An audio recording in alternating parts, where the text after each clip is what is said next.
خوب پیار کریں عزت والے رسول کی عزت والی بیٹی۔ حضور کی 4 بیٹیاں، سیدہ فاطمہ سب سے چھوٹی ہیں۔ ایک تو چھوٹی تھی اس لیے بڑی پیاری تھی، دوسرا وقت زیادہ گزارا، بڑی صاحبزادیاں شادی پہلے ہو گئی، اپنے گھروں کو رخصت ہو گئی، تیسرا حضور نے نکاح کر کے انہیں رکھ بھی اپنے پاس ہی لیا، اور چوتھا حضور کی نسل بھی سیدہ فاطمہ سے چلی۔ حضرت فاطمہ الزہرا کے ساتھ حضور کا خاص پیار، دوستو خاص دلچسپیاں، خاص محبتیں۔ بیٹیاں ویسے ہی پیاری ہوتی ہیں، بیٹیاں ویسے ہی وفادار ہوتی ہیں، بیٹیاں گھر کے لیے دعائیں ویسے ہی زیادہ مانگتی ہیں۔ بیٹے ویسے 2-3 باتیں ابا کے خلاف سن لیتے ہیں اپنی بیوی سے، اپنی بیگم کے ساتھ بیٹھ کے نا، لمبی نہیں 2-4 باتیں کر لیتے ہیں اپنی اماں کے خلاف، سن لیتے ہیں۔ او بھائی تیاں نہیں یہ سنتی ہیں، یہ نہیں سنتی، یہ کہتی ہیں تو ساری باتیں کر، میرے ابے کے بارے میں نہ کرنا۔ یہ سنتی نہیں، سوال ہی نہیں پیدا ہوتا، کیا بتائیں ان کا۔ یہ کہتے ہیں ساری باتیں کر، میرے بھائی کے بارے میں بات۔ یہ بیٹی ہے نا، اس کا ایک نظام ہے، آپ غور کریں نا، یہ بیٹیاں شہزادیاں، ان کا رنگ ڈھنگ رسول پاک صلی اللہ علیہ وسلم نے نا خاص پیار کیا شہزادی کے ساتھ۔ ایک تو وہ جو بیٹیاں دفن کر آتے تھے ان کو بتایا کہ بیٹی کا رنگ کیا ہوتا ہے، انداز کیا ہوتا ہے، اور ایک ہمیں بتایا۔ میں کس طرح یہ بات کروں کہ کھربوں اربوں کروڑوں لاکھوں رکھنے والا باپ بھی بیٹی کو حصہ نہیں دیتا، کہانیاں سناتا ہے، اس کی شادی کر دی تھی، فلانا کر دیا تھا، جس کا 2.5 مرلے کا مکان ہے اس کی بیٹی کا بھی حصہ ہے، اور جو اربوں کا مالک ہے اس کی بیٹی کا بھی حصہ ہے۔ جب اللہ رسول نے رکھا ہے تو کیوں نہیں دیتا؟ یہ نمازیں، عبادتیں، ریاضتیں، تلاوتیں ساری اپنی جگہ، لیکن یہ ظلم کر کے اگر تو جائے گا تو تجھے کھڑا کیا جائے گا حساب کے لیے، یہ جواب دینا ہے سوالوں کا، ان کا حصہ ہے وہ دینا پڑے گا۔ حضور کا کیا طریقہ تھا؟ حضرت عائشہ صدیقہ کہتی ہیں نبی پاک صلی اللہ علیہ وسلم کی خدمت میں جب سیدہ فاطمہ آتی نا تو حضور اٹھ کے کھڑے ہوتے، اور یار میں کس کی بات کر رہا ہوں بھلا، نبی پاک اٹھ کے کھڑے ہوتے، رسول رحمت کھڑے ہوتے، حضور اٹھ کے کھڑے ہوتے، سیدہ فاطمہ کا ہاتھ پکڑ کے چومتے، اور جہاں خود بیٹھے ہوتے اس جگہ سے دوسری جگہ بیٹھ جاتے اور اپنی جگہ سیدہ فاطمہ کو بٹھاتے۔ اتنی شانیں، اتنا، اور صحابہ کہتے ہیں مختلف انداز میں حضور نے ہمیں سمجھایا کہ سیدہ پاک کا مقام کیا ہے، مختلف اندازوں میں حضور نے سمجھایا، مختلف مواقع پہ ہمیں بتلایا کہ ان کے ساتھ تمہارا رشتہ عقیدت کا، احترام کا ہمیشہ رہنا چاہیے۔ کس طرح امت تک پیغام پہنچاتے ہیں کہ میری شہزادی کا یہ مقام ہے۔ حضرت مولا علی نے نا ارادہ کر لیا دوسری شادی کرنے کا، پیغام نکاح آیا انہیں، میں نے کہا کہ آپ سمجھیں کہ یہ غیر معمولی لوگ ہیں، ان کا جو مقام اور مرتبہ ہے نا یہ دین ہے، دین۔ ہمیں کیوں یہ چیزیں سکھائی گئیں، کیوں بتلایا گیا؟ تاکہ ہمارے دلوں میں قدر رہے کہ یہ بڑے لوگ ہیں۔ حضرت علی نے ارادہ کیا اب سب کے لیے جائز ہے دوسری شادی کرنی، اور خیر ہمارے جو مرد حضرات ہیں انہوں نے تو بڑا ٹھیک ٹھاک کر کے انہوں نے فتویٰ یاد کیا ہے کہ مرد کے لیے 4 بیویاں رکھنا جائز ہے۔ اگلی بات بھی ہے، اگر انصاف کر سکے تو، اگر عدل کر سکے تو، اتنی سی بات نہیں ہے صرف کہ 4 رکھنا۔ قرآن مجید نے جہاں اجازت دی ہے نا 7 شرط لگائی ہے، حقوق ادا کرے، ان کے بیچ عدل کرے، عدل نہ کر سکے تو پھر 4 جائز ہے۔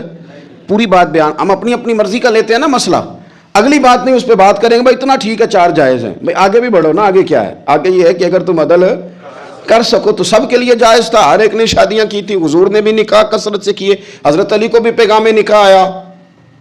سیدہ پاک کے دل میں کچھ خیال آیا، معمولی ہستی نہیں نا، کچھ لوگ ایسے ہوتے ہیں وہ ہنس پڑیں تو پھول کھل جاتے ہیں، اور وہ اداس ہو جائیں نا تو خود بخود خزاں آ جاتی، لگتا ہے آج کوئی اداس ہوا تھا، سارے چمن میں اداسی چھا گئی۔ حضرت فاطمہ اداس ہوئی، پریشان ہوئی، حضور کو پیغام گیا، نبی پاک منبر پہ بیٹھے، فرمایا سنو لوگوں، فاطمہ میرے جگر کا ٹکڑا ہے، قربان جائیں۔ یہ بھی انداز ہوتا ہے، فرمایا یہ میرے جگر کا ٹکڑا ہے، جس نے اسے ناراض کیا اس نے مجھے ناراض کیا، جس نے اسے راضی کیا اس نے مجھے راضی کیا۔ پاک رسول کی پاک بیٹی، عزت والے نبی کی عزت والی، شانوں والے رسول کی شانوں، وہ جس نے معزز کیا گھرانے کو، اور حسین پال کے جس نے دیا زمانے کو۔ حضرت علی شیر خدا رضی اللہ تعالیٰ عنہ کہتے ہیں میں حاضر بارگاہ ہوا، حضور آپ جیسے حکم کریں، تو حضور نے فرمایا سب کے لیے جائز ہے دوسرا نکاح کرنا، پر جب تک میری بیٹی موجود ہے علی تیرے لیے جائز نہیں، تو نہیں کر سکتا دوسرا نکاح۔ یہ اعزاز ہے سیدہ فاطمہ کا، یہ اعزاز ہے۔ کیوں بھلا؟ اس کی ایک وجہ تو یہ تھی کہ سیدہ جلدی چلی گئی تھی دنیا سے، کل عمر 28 سال پائی ہے سیدہ فاطمہ، کل عمر 28 سال، 28 سال۔ کچھ لوگ ایسے ہوتے ہیں جو رب کو بھی بڑے پیارے ہوتے ہیں، دھرتی پہ بسنے کے لیے، لمبا وقت گزارنے کے لیے وہ نہیں آتے، وہ تو اپنا کردار ادا کرتے ہیں، اپنا کام کرتے ہیں اور وہ رخصت ہو جاتے ہیں۔ کل عمر 28 سال، 21-22 بھی لکھی ہے لوگوں نے، 28 سال عمر مبارک پائی، سیدہ پاک دنیا سے رخصت ہو گئی۔ حضور صلی اللہ علیہ وسلم کا خاص پیار۔ میں آپ کو ایک بات عرض کروں، انہوں نے نا وہ ساری تکلیفیں حضور کے ساتھ اٹھائیں جو دین کے رستے میں نبی پاک کو آئی تھی، وہ ساری۔ ہمارے ہاں نا اب ایک بیماری ہے، بیٹی سے بات نہ کرو ٹینشن لیتی ہے، اماں کو نہ بتانا پریشان ہو جائے گی، فلانے سے نہ بات کرنا۔ کیوں؟ حقیقتوں کا سامنا کرنا چاہیے۔ کیا مطلب ہے اس کا؟ حقیقت اور ہوتی ہے، ٹینشن اور ہوتی۔ اب حقیقت کا سامنا کریں، حقیقت بچوں کو سکھائیں، بچوں کو وہاں لائیں کہ وہ حقیقت کے عادی بنے۔ حضور حقائق بتاتے، حقائق۔ بخاری مسلم میں مشکات میں حدیث ہے، حضرت عائشہ صدیقہ رضی اللہ تعالیٰ عنہ ام المومنین فرماتی ہیں حضور نے وصال سے کچھ دن پہلے حضرت فاطمہ کو بلایا اور فرماتی ہیں قربان جاؤں حضرت فاطمہ چلتی بھی اس طرح تھی جو حضور کا طریقہ تھا، بولنا بھی اسی طرح کا تھا جو نبی پاک کا بولنا تھا، رفتار میں گفتار میں حضور کے مشابہت۔ وہ تشریف لائیں، حضور نے قریب بٹھایا اور کان میں راز کی بات کی۔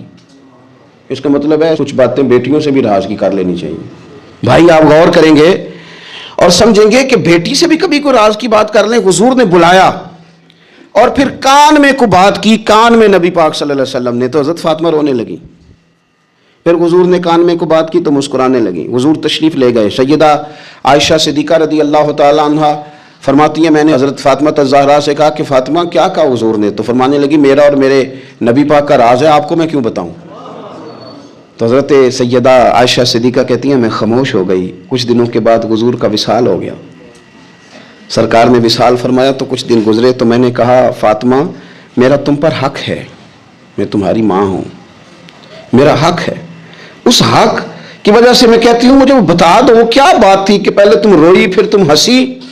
تو میں نے کہا حقیقتوں سے آگاہ کریں۔ نبی پاک صلی اللہ علیہ وسلم کی شہزادی فرمانے لگی اماں جی حضور نے میرے کان میں کہا تھا کہ فاطمہ ہر رمضان میں جبریل امین ایک قرآن پاک مجھے سناتے تھے، ایک میں انہیں سناتا تھا، اس سال جبریل نے 2 سنائے ہیں۔ فاطمہ مجھے لگتا ہے تیرے باپ کے جانے کا وقت آ گیا ہے، اب میری رخصتی ہے، مصیبت آئے تو صبر کرنا، مشکل پڑے تو حوصلہ کرنا، اپنے آپ کو اپنے رب کریم کے سپرد رکھنا۔ کہتی ہیں جب یہ بات حضور نے بیان کی تو میں رو پڑی، اور پھر نبی پاک نے میرے کان میں کہا فاطمہ میرے بعد جو سب سے پہلے مجھے آ کے ملے گی نا وہ تم ہی ہو، اور یہ بھی یاد رکھنا تم جنتی عورتوں کی سردار ہو۔ فرماتی ہیں یہ بات سنی تو میں مسکرا دی۔ 6 ماہ گزرے حصول کے بعد تو سیدہ فاطمہ کا وصال ہو گیا، صرف 6 ماہ، پورا سال نہیں، 6 ماہ گزرے۔ حضرت فاطمہ الزہرا رضی اللہ تعالی عنہ کے بارے میں سیدہ عائشہ صدیقہ کہتی ہیں ایک بات میں نے حضرت فاطمہ میں جو سب سے بڑھ کے دیکھی، جتنی باتیں میں عرض کر رہا ہوں نا یہ ساری ہم نے اپنے گھروں میں اپنی بیٹیوں کو سکھانی ہے، ان کو حقیقت سے آشنا کریں، حقیقت سے۔ یہ چھپانا اور یہ کہنا ہو یہ فلانا بچہ ڈر جائے گا، یہ گھبرا جائے، وہ پھر ساری زندگی ڈرے گا۔ بچوں کو بزدل نہ بنائیں، ان کو سکھائیں کہ آپ نے آنے والی مشکلات کا مقابلہ کیسے کرنا ہے۔ ایک بات خاص کر کے مسند ابو یعلا میں سیدہ طیبہ طاہرہ حضرت عائشہ صدیقہ رضی اللہ تعالی عنہ فرماتی ہیں میں نے نبی پاک علیہ السلام کے بعد جس کو سب سے زیادہ اور سب سے بڑھ کر سچ بولتے دیکھا ہے وہ سیدہ فاطمہ الزہرا ہیں۔ میں نے کبھی ان کی زبان سے جھوٹ نہیں سنا۔ خدا را ماؤں کو میرا یہ پیغام دیں، ان سے کہیں بچوں کو سچ بولنا سکھائیں۔ والد سے میری گزارش ہے بچوں کے سامنے کوئی بہانہ نہ کریں، انہیں 1% بھی یہ نہ پتا چلے کہ آپ جھوٹ بول رہے، 1% بھی کوئی بہانہ بازی نہ سکھانا انہیں، ورنہ وہ تمہارے ساتھ دھوکہ شروع کر دیں گے۔ وہ کالج نہیں جائیں گے پر تمہیں کہیں گے میں گیا تھا، وہ سکول نہیں جائیں گے اور تمہیں کہیں گے میں گیا تھا، وہ تمہارے ساتھ دھوکہ کریں گے، وہ تمہاری دولت غلط جگہ استعمال کریں گے۔ ان کے سامنے کوئی جھوٹ نہ بولنا، کوئی بہانہ نہ کرنا، ورنہ تمہیں پتہ ہی نہیں چلے گا ماحول کتنا خراب ہو گیا، عدم اعتماد گھروں میں خاندانوں میں آئے گا، تباہی اتر جائے گی۔ خبردار بچوں کے سامنے کبھی بھی انہیں سچ کی عادت ڈالے۔ حضرت عائشہ کہتی ہیں میں نے سیدہ فاطمہ سے بڑا کسی کو سچا، اس کا نتیجہ نکلا نا کہ امام حسن سے بڑا سچا کوئی نہیں، امام حسین سے بڑا سچا کوئی نہیں، سیدہ زینب سے بڑا سچا بھی۔ پھر سچ آگے منتقل ہوا۔ ایک حدیث برسبیل تذکرہ